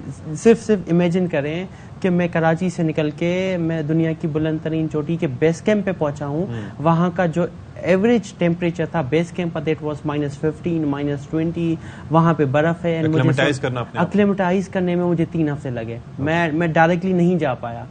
ये एज उनको हासिल है जो हमारे नॉर्थ में रहते हैं, वो शायद कम टाइम लगाते हैं, लेकिन मुझे एडेड थोड़ी सी डिफिकल्टी थी। अच्छा, एक चीज मुझे ये बताइए कि it was a very tough journey. ना सिर्फ ये कि आपको इंजरीज हुई बल्कि you lost your fellow mountaineer. ये इंसिडेंट हुआ कैसे? और जाहिर है कि जो हम बात करते हैं ना कि फिजिकल फिटनेस बहुत जरूरी है, लेकिन साथ ही साथ मेंटल टफनेस आपकी बहुत जरूरी है, क्योंकि इतने ऊपर जाके ऑक्सीजन की कमी और सारी चीजें, फिर आपकी हेलुसिनेशन, 10 तरह की चीजें, ऐसे सिनेरियोज आते हैं जो दर हकीकत नहीं होते। ऐसा आपने विटनेस किया? इंसिडेंट के बारे से बताएं जो आप बता रहे। इन 2 महीनों में मैंने ना सिर्फ चोटें खाई हैं, ना सिर्फ अपनी बॉडी को एक्लेमेटाइज किया है, मेहनत की है, मैंने अपने दोस्त भी गंवाए हैं। अच्छा। मैंने एवरेस्ट को बहुत करीब से मुश्किलात में घिरा हुआ देखा है। मेरा एक दोस्त था जिसके साथ हमने 1 महीना गुजारा, फिट, आप फिजिकल फिटनेस की बात कर रहे हैं ना, उससे फिट कोई था नहीं कैंप में। 1 महीना हमने साथ गुजारा, हम we were ready to summit, हम समिट तक पहुंचे, हमने पूरी मेहनत की, हमने दिन रात हाइकिंग करके ऊपर पहुंचे, कैंप 1, 2, 3, 4, हम समिट तक पहुंचे हैं। एंड समिट तक आउट ऑफ नोवेयर वो जिस दोस्त की मैं बात कर रहा हूँ, he got some mental illness, he got something कि जिसने उसको मजबूर किया to jump off from the summit. कैसे, मतलब व्हाट हैपेंड उस वक्त, उस दौरान हुआ क्या? सी जब आप समिट तक पहुंचते हैं ना, एवरेस्ट का समिट है 8,800 something meters, which is very very high. यहाँ पे आपका मेंटल जो एबिलिटी है ना, जो आपका दिमाग कॉम्प्रोमाइज होना शुरू, वो कॉम्प्रोमाइज होना शुरू होता है, उसकी एबिलिटीज बिल्कुल डिमिनिश होना शुरू होती है। वो आपको ऐसी चीजें दिखती हैं। अब आप समिट पे स्विमिंग पूल कहाँ से देखेंगे? आप समिट पे आपको गर्मी कहाँ से लगेगी? It's -40 sir. वहाँ पे आप कपड़े उतारना शुरू करते हैं। दिस इज, अच्छा वो ये कर रहा था? Yes, this is mental game. Your mind playing games with you. या your mind shows you something which is never there. And then he jumped off from the summit. उसको लगा कि there is something which is beyond control. वो obviously उसकी body उसको control नहीं कर पाई ना, that's why he jumped off from the summit. Urge जो थी वो ये गर्मी लगना और ये सारी चीजें, ये सारी वो मुश्किलात हैं जो हम फेस करते हैं। और जब हम यहाँ पे वापस पाकिस्तान आते हैं, स्पेशली मैं अपने एरिया की बात कर रहा हूँ, लोग उसको इतना कंसीडर एक्नॉलेज ही नहीं करते हैं। अच्छा, मैं पता है क्या असद, आप लोगों ने तो माशाल्लाह से समिट की, आपने इतनी माशाल्लाह चोटियां सर की, दुनिया की बड़ी में से जो चोटियां उनमें से 5 आप सर कर चुके हैं। लेकिन इवन ये है कि जो लोग देख रहे होते हैं उनके लिए, आम लोगों के लिए बेस कैंप तक पहुंचना भी ख्वाब होता है किसी भी बड़ी माउंटेन के। और लोग कहते हैं वहां तक गए थे तो ऊपर भी चले जाते हैं, एज इफ के ये कोई 4 स्टोरी बिल्डिंग है जिसके ऊपर चल के ऊपर जाना है। You can not explain anything यहाँ कमरे में बैठ के नहीं कर सकते। आपको फिजिकली वहाँ होना लाजमी है। जब आप वहाँ फिजिकली होते हो ना, फिर आपको पता चलता है कि व्हाट चैलेंजेस, व्हाट मुश्किलात हम जो हैं वो we undertake and everything. What next? आपकी तो चोट भी लगी है, घुटने में भी, हाथ में भी, तो अब क्या इरादे हैं? नहीं, आई एम रिकवरिंग। इतनी ज्यादा चोट नहीं है। I just want to correct you, injury हुई थी, थोड़ी सी चोट लगी थी, लेकिन इतनी नहीं थी कि इट्स लाइफ थ्रेटनिंग या उसने मुझे कॉम्प्रोमाइज किया। सो अगेन अल्हम्दुलिल्लाह बहुत वो चीजें बेहतर हुई।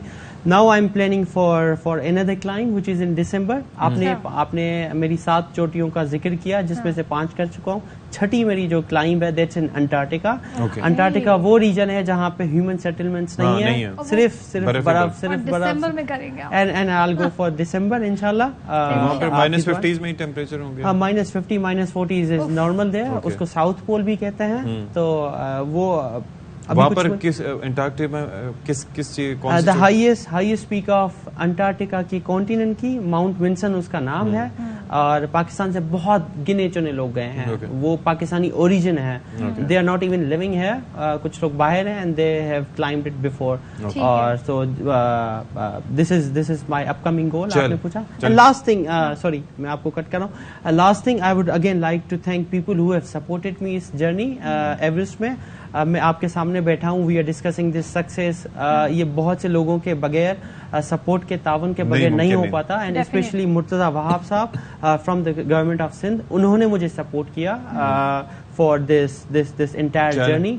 सो again thanks to this government of Sindh for actually honouring me. और ये मेरी पूरी एवरेस्ट की क्लाइंब। चलिए, जबरदस्त है। दिस इज ग्रेट कि जो भी गवर्नमेंट इसमें सपोर्ट करती है, फाइनेंसेस प्रोवाइड करती है और वैसे भी पीछे खड़ी होती है तो मैटर करता है। Thank you so much Asad Ali Memon. Will take a break here, break के बाद आते हैं।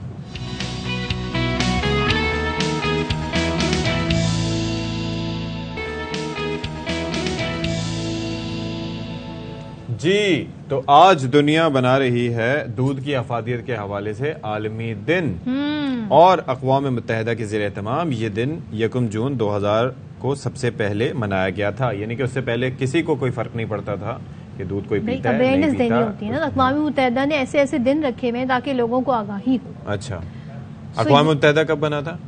अक़वाम मुत्तहिदा 1940s में लेट 40s में, और उससे लेके 60-70 साल बाद उन्हें पता लगा चले खैर, लेकिन जी दूध जो है उसको कैल्शियम से भी कोई फायदा होता है, मुकम्मल ग़िज़ा कहा जाता है और इसके अंदर कैल्शियम पोटेशियम क्या क्या है ये आपकी एजिंग प्रोसेस, बल्कि डिपेंड्स क्या, आप अगर पाकिस्तान से हैं तो उसमें यूरिया, सर्फ और न जाने और भी कई मिलावट की बात कर रहे हैं अशफाक, इंजेक्शन। लेकिन जो खालिस दूध है वो जब आपकी एजिंग प्रोसेस को रोकता है, आपकी दांतों की हेल्थ के लिए बहुत अच्छा है, हड्डियों की हेल्थ के लिए बहुत अच्छा है, जो पट्टे हैं उनके लिए अच्छा है, जहनी दबाव को भी ये रोकता है और बहुत कुछ।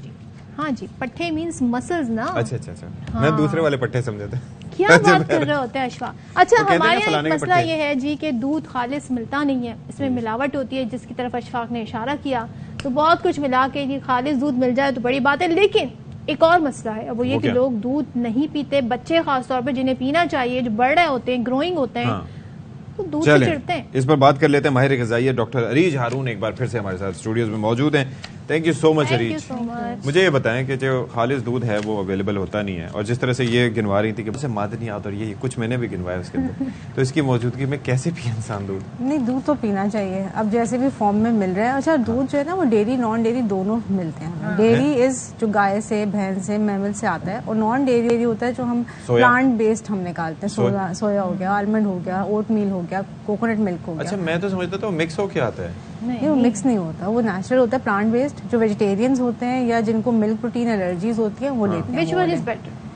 देखो, दोनों के अपने फायदे हैं। अगर आप फुल फैट मिल्क लेते हैं ना, तो वो पूरी, जैसे आपने कहा, फुल मील है, उसके अंदर फैट है, उसके अंदर कैल्शियम है, उसके अंदर मिनरल्स हैं, उसके अंदर विटामिन बी की इतनी अच्छी सोर्स है, विटामिन सी की अच्छी सोर्स है, कैल्शियम का तो हमें पता ही है सारों को, तो वो तो फुल मील हो जाती है। लेकिन उसका फैट फिर थोड़ा सा अनहेल्दी हो जाता है। जितना आप स्किम्ड या लो फैट मिल्क लेते हैं ना, वो आपको हेल्थ, न्यूट्रिशन पूरी देता है। जैसे आप तो माहिर ग़िज़ाइयत हैं, आप दूध जो है वो अगर आप लेके आते हैं, आपको कैसे पता चलता है कि ये ओरिजिनल है या नहीं है, या कैसे उस पर यकीन? देखो, ये टेस्ट वेस्ट तो केमिकल्स जो होते हैं ना वो तो करने चाहिए, लेकिन बेसिकली अगर जब आप दूध बना लेते हैं ना, आजकल हम लोग तो एडवाइस करते हैं कि आप वो मिल्क लें जिसमें हार्मोन्स का इशू ना हो, क्योंकि आपको पता है जिन ऑक्सीटोसिन के हार्मोन्स लगते हैं मिल्क की प्रोडक्शन के लिए, तो वो मेल इनफर्टिलिटी में बहुत बड़ा रोल करते हैं। उसकी वजह से हम लोग कहते हैं कि टेट्रा पैक वाले आप मिल्क ले लें जो पैकेज आते हैं, क्योंकि वो थोड़े से कंपेरेटिवली उसमें पेस्चराइज्ड होते हैं, वो बेहतर होते हैं। खुला दूध वो बेस्ट है, उसको स्किम करके लेके लें। वो तो फिर आप दीन ईमान पे किसी के नहीं जा सकते ना। अच्छा, ये आजकल हमने देखा है बहुत यंग एज में ही लोगों को घुटनों के प्रॉब्लम हो रहा है, टांगों में दर्द हो रहा है, मुसलसल हो रहा है, and they can not find the reason कि ऐसा क्यों हो रहा है। तो इसकी वजह यही है कि दूध नहीं पीते, फिर विटामिन डी नहीं लेते। अगर दूध पी रहे हैं या डेयरी की सोर्सेज ले रहे हैं कैल्शियम की, तो विटामिन डी नहीं लेते कि उसकी एब्जॉर्प्शन अच्छी हो, विटामिन के नहीं लेते कि वो बोन्स के अंदर जाए। ये चीजें मैटर करती हैं छोटी छोटी। उसके अलावा हमारे यहाँ ब्रेस्ट फीडिंग की रिवाज बहुत कम होता जा रहा है, नर्सिंग मदर्स बहुत कम हो गई हैं। लोगों को पता नहीं क्या कॉन्सेप्ट हो गया कि नहीं हमने नर्स कराना। हालांकि अगर आप जो नर्सिंग, जो बेबी जो ब्रेस्ट फेड होते हैं ना, उनकी इम्यूनिटी बहुत अच्छी होती है, उनकी बोन्स नेचुरली बहुत स्ट्रांग होती हैं, तो लेटर एज तक उनके दांत और हड्डियां जो है ना मजबूत रहती हैं। अच्छा, मुझे ये बताएं साथ ही साथ कि जैसे अब आपने ये कहा, अगर फर्ज करें कि दूध ना पसंद हो, तो आप उसकी जो दूसरी सोर्सेज हैं, जैसे आई लाइक योगर्ट, तो वो आप डेयरी ले सकते हैं। देखो, नहीं, थोड़ा सा डिफरेंट होता है, क्योंकि उसमें फर्मेंटेशन होती है, उसका प्रोसेस होता है, तो उसमें मिल्क के प्रोटीन्स चेंज हो जाते हैं। इसी वजह से जो लैक्टोज इंटॉलरेंट होते हैं वो कभी कभी दूध तो बिल्कुल नहीं ले सकते डेयरी वाला, लेकिन दही वो फिर भी थोड़ा बहुत खा लेते हैं। अच्छा, और मैंने देखा अक्सर लोग दूध का टेस्ट नहीं पसंद होता, तो कभी कुछ लोग उसमें हल्दी डाल देते हैं, कुछ शहद डाल देते हैं, तो इज इट गुड? डाल सकते हैं, हल्दी और दूध का कॉम्बिनेशन तो बहुत अच्छा है, स्पेशली फीमेल हार्मोन्स को बैलेंस करने के लिए। अगर वो लो फैट मिल्क लेती हैं और साथ हल्दी लेती हैं, तो उनका मंथली साइकिल बहुत बेहतर हो जाता है, इन्फ्लेमेशन बहुत बॉडी में खत्म हो जाती है, बिकॉज हल्दी नेचुरली एंटी इन्फ्लेमेटरी है, आपके हार्मोन्स को बैलेंस करती है, और लो फैट मिल्क जो होता है ना वो इन्फ्लेमेशन नहीं होने देता। मिल्क का प्रॉब्लम सिर्फ ये होता है कि जब हम फुल फैट मिल्क लेते हैं तो उसके जो फैटी एसिड्स है ना, वो बॉडी में इन्फ्लेमेशन करते हैं। अच्छा, और जो डब्बे में पैक दूध आ रहा है, क्योंकि लोग कहते हैं यार अब जिंदगी आसान बनाओ, फ्रिज में रखो, निकालो और यूज कर लो, फिर वो जो दूध होगा वो बॉईल करना पड़ेगा, उस पर उसे बार बार बॉईल करना पड़ेगा। तो ले सकते हैं, टेट्रा पैक वाला मैंने कहा ले सकते हैं।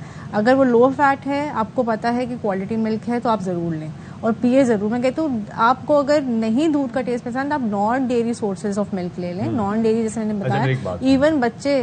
एक सवाल है, और वो ये है कि ये जब आप दूध बाहर से लेते हैं, मिसाल के तौर पर खुला दूध आपने लिया, अब उसमें क्या है ये आप अल्लाह जाने और वो जाने जिसने दूध आपको दिया है, उसको आपने जब बॉयल कर लिया, उसके बाद एक मोटी तह या डिपेंडिंग ऑन व्हाटएवर जो है वो तह जम जाती है, उस तह को आपने उतार के साइड पे कर दिया, फिर क्या वो लो फैट बन जाएगा? नहीं, वो स्किम्ड हो जाएगा, बट वो वन टाइम स्किम में लो फैट नहीं होता। उसको एटलीस्ट आपको 2 से 3 दफा बॉईल करके उसकी जो है ना मलाई हटानी पड़ती है, तो वो प्रॉपर्ली स्किम्ड होता है। और फिर भी उसको अगर आप डाइल्यूट कर लें तो ज्यादा बेहतर होता है। ओके, वो कैसे? पानी ऐड करके। तो वो तो ऑलरेडी ऐड होता है ना? वो तो फिर आप गाय पाल लें, खुद ही निकालें, खुद ही पिएं। अशफाक को जो मशवरा दिया गया, अरीज की बस होगी, अरीज ने कहा कि बहुत ज्यादा हो रहा है, अब जो है वो मशवरा खालिस दूध जो है उसके अच्छा, गाय का ज्यादा बेहतर है बकरी का या भैंस का? हाँ, ये भी लोग कहते हैं। देखो, जो बफलो मिल्क होता है, जो भैंस का होता है, वो फैट ज्यादा होता है उसमें। गाय में कम होता है? गाय में कम होगा, पतला दूध होता है। हाँ, बिल्कुल पतला होता है। फैट का उससे ज्यादा कम फैट होगा। सैचुरेटेड जो फैट है ना, वो सबसे ज्यादा बफलो मिल्क में होता है। अच्छा, और एक छोटी सी टिप दे दें, बच्चों को कैसे बताएं कि कितना मुफीद है, दूध पी लो। बच्चे दूध नहीं पीते, मैं इसलिए माँ को कहती हूँ, बहुत सिंपल सा तरीका है। शेक सब पीते हैं, स्मूदीज आजकल बड़े ट्रेंड में है, फ्रूट भी चला जाता है, दूध भी चला जाता है, दही भी चला जाता है, उसी में नट्स भी डाल दें, चिया सीड्स भी डाल दें बच्चों को कि ये पियो, वो एंजॉय भी करेंगे और सब चीजें। और सदफ, प्यार में हर चीज का इलाज है, you know what I mean, प्यार में हर चीज का इलाज। बच्चों के सामने दूध का गिलास प्यार से उन्हें बताएं, प्यार से बताएं। चलें जी, thank you so much Areej for coming in our show और इतनी मुफीद बातें बताएं जी। यकीनन आप गौर करें, आपके लिए कितनी बेहतरीन गज़ा है दूध, इसका इस्तेमाल करें। इसी के साथ आज के प्रोग्राम से मैं सदफ अब्दुल जब्बार आपसे इजाजत चाहती हूँ। ये मेरे शाद रहिए, आबाद रहिए, अपना बहुत ख्याल रखिए, अल्लाह नाम याद रखिए, अशफाक सिद्दीकी। फिर मिलेंगे।